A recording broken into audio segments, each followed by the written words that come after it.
Good day, grade 9 students. Welcome back to our English class.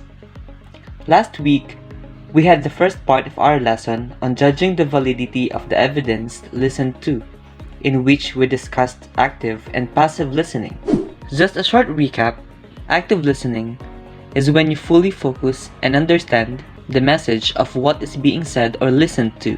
On the other hand, passive listening is when you hear someone or something without paying full attention to what is being said or heard. We also learned that listening is an integral part of communication. It is important that you are an active listener in order to interpret the information you listen to. Having enough vocabulary, memory, and concentration will really help you to comprehend what is being said by the speaker or what is being conveyed in the material you are listening to. This time, we will dig deeper as we discuss part 2 of this lesson. I hope you are all ready. For the second part, we will have fallacy and its 3 types. When we listen, we should choose whether the information is something to believe or not. As a listener, it is not enough that we accept all the information presented to us. We should use our critical thinking skill, as this will really help us to determine the worth of every idea or argument being said and heard. Let's see how these 3 students present their ideas. Camille said, Anna did not attend my party. She doesn't like me.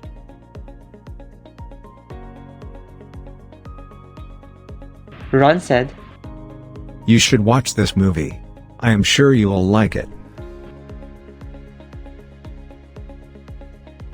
Jay said, Sir Nate accepted my output even if it's already a week late. He is a considerate teacher. Are you convinced with the ideas presented? What makes them convincing? If it's not, then what's wrong with them? Let's go back to our examples. Camille already had an assumption that Anna does not like her, even though she does not have sufficient evidence. We are not really sure of Anna's reason on why she failed to attend Camille's party. Similarly, Ron already gave a conclusion that someone will like the movie without giving any supporting information about it. But the last example is quite convincing, as the speaker gave a reason why the teacher is a considerate one. That's how important identifying fallacy is. So, what is fallacy? A fallacy is a mistaken belief, especially one based on unsound argument. It is the use of invalid or faulty reasoning in the construction of an argument. Remember that a fallacious argument or idea may be misleading. There are 3 types of fallacy. Let's check these examples. Since you attended the acting workshop, you will be a great actor. Are you convinced that if you attend a certain workshop, you will become a great actor? Of course not. This fallacy is called faulty logic. A faulty logic is a kind of persuasive technique used when making statements with imperfect reasoning or in the absence of valid or sound judgment. Let's break it down. Faulty means having false or imperfect, while logic refers to reason or valid or sound judgment. Therefore, faulty logic is an imperfect reason. Here is another example. I argued with my teacher before I submit my homework, so I might get a bad grade. Let's have the second type. Filipinos are more hospitable than Koreans. Are you convinced with this statement? If you are a Filipino, maybe you will say yes, but are there any other details supporting the claim of the speaker? There's none. So this is still considered a fallacy, and this fallacy is called unsupported fact.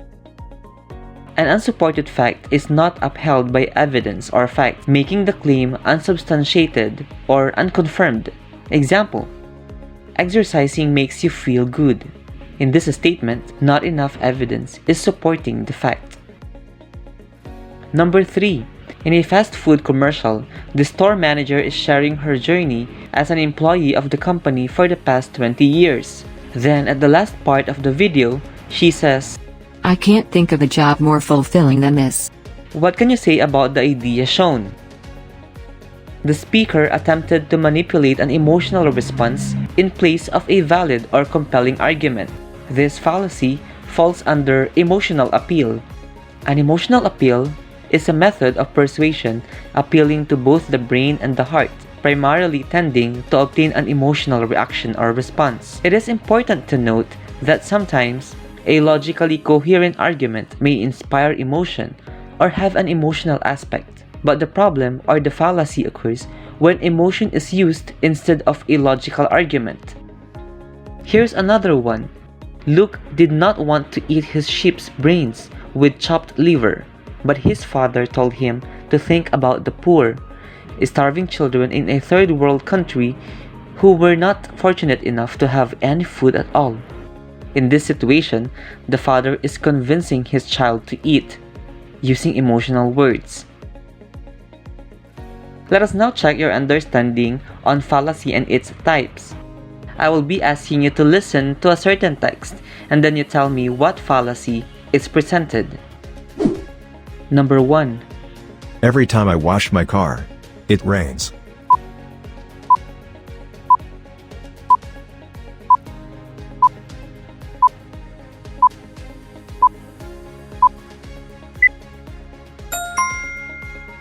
This presents a faulty logic.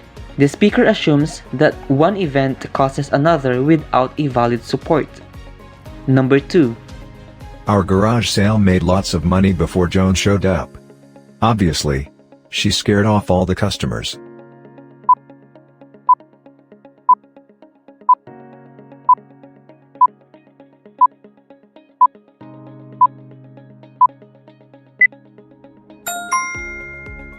This also falls under faulty logic.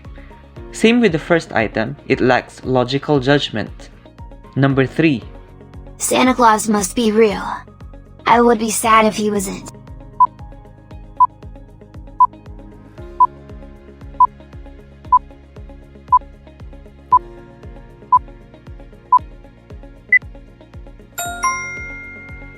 This one falls under emotional appeal.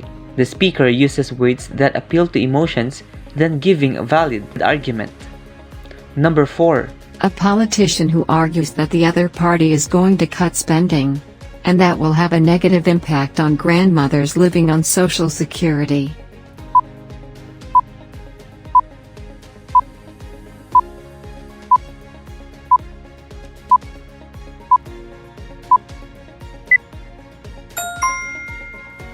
Also, this one presents emotional appeal, as the speaker uses words that appeal to emotions to attack his opponents. Last item. People in our province are much nicer than the people here.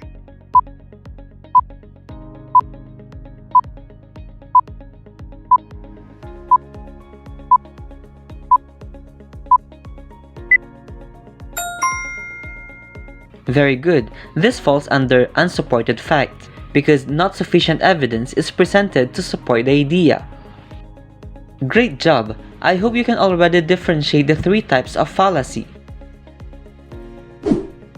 Always bear in mind that a valid argument is a statement that exhibits a logical pattern of reasoning, with supported data, and should not only appeal to our emotions for us to be convinced. As we listen to ideas or arguments, we have to check first whether it is a fallacious statement or a valid one.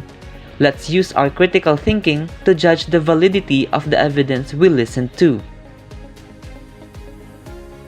On our next video, we will discuss checking the validity and reliability of information, in which it will help you evaluate critically the validity of a certain listening text.